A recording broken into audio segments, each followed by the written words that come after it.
And joining us now is University of Georgia professor Cham Dallas, a nuclear energy expert, and medical correspondent Dr. Jennifer Ashton is with us once again this morning. Good morning to the both of you. Good morning, Chris. Good morning. Mr. Dallas, let me ask you, I know that you have a colleague at the Tokyo Electric Company, which is the company that runs the Fukushima plant, that you've been in contact with.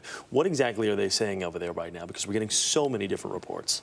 Well, these 50 people that are still at the reactor complex in the control room, although they were evacuated last night briefly, and now they're back in apparently.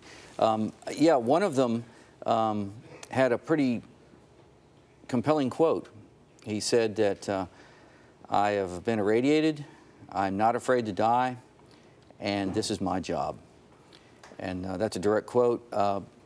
You've just got to admire those kind of people. Right now, they are the ones that are preventing this crisis from deteriorating even further. And they really are the last line of defense there. And these people, like you said, they seem to be committed to giving their lives in order to protect whatever people they possibly can right now. They are. They are the last line of defense. If they're out of there, I can't imagine, and I've been in contact with a lot of people, a lot of experts, I don't know how they would keep those reactor cores covered if those people get out of there again. All right, let's talk about this situation now. We just saw Terry McCarthy's report a second ago talking about potential radiation making its way to the West Coast. Is that something that the people of the United States on the West Coast need to be worried about, in your estimation? Well, the good news is right now is that is not a hazard at the present time. The people in California can rest easy. The amount of radiation that you're getting now or liable to get in the near future from Japan would be less than you would get in a TSA screen. Okay, it's just not a hazard right now, and I can't see how that's going to change in the immediate future. The examples that we keep hearing about Chernobyl and with the disaster there and with the outreach that it had, can we compare that to what we're seeing now in Japan? I know they've got that kind of that security cone around the area.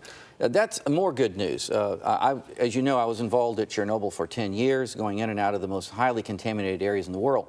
And what we learned from that is, and you can see on the map there, that the health effects and the high-dose radioactivity, that's about as far as it got. Yeah. As a matter of fact, most of it was about half of that.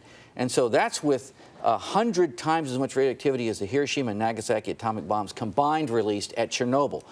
At the Japanese situation we're in now, it's much, much less than that. Yeah. So if at Chernobyl we didn't get effects 1,200 miles away, and certainly not in the United States, then we can be fairly certain that is not going to happen here, even if you get a worst-case scenario there. All right.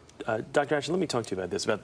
Basically, we've got reports from some store owners calling it almost a panic there with people rushing out to buy these potassium iodide pills right now. I mean, is that something, I mean, we're hearing from the professor here that they really don't have much to worry about out there, but what is the deal with these pills? Right, Chris, and we've seen this before. We've seen it with many other disasters in this country. We saw with anthrax and people trying to stockpile Cipro with H1N1 and stockpiling Tamiflu. For this particular type of disaster, as all of the experts, including Dr. Dallas, have said, there really does not seem to be a need for people in this country to worry about getting Ki or potassium iodide pills for this disaster. There has been in the past some debate about people who live within close proximity, 10 to 20 miles of a nuclear plant, having it on hand for an emergency. But for this particular disaster, absolutely not necessary. Could this have been more a result of the Surgeon General who was in San Francisco yesterday, Regina Benjamin, who basically said this could potentially be a necessary precaution because it seems to be flying off of store shelves? And in fact, you know, we had to call over 20 pharmacies in New York City to get this example of potassium iodide pills.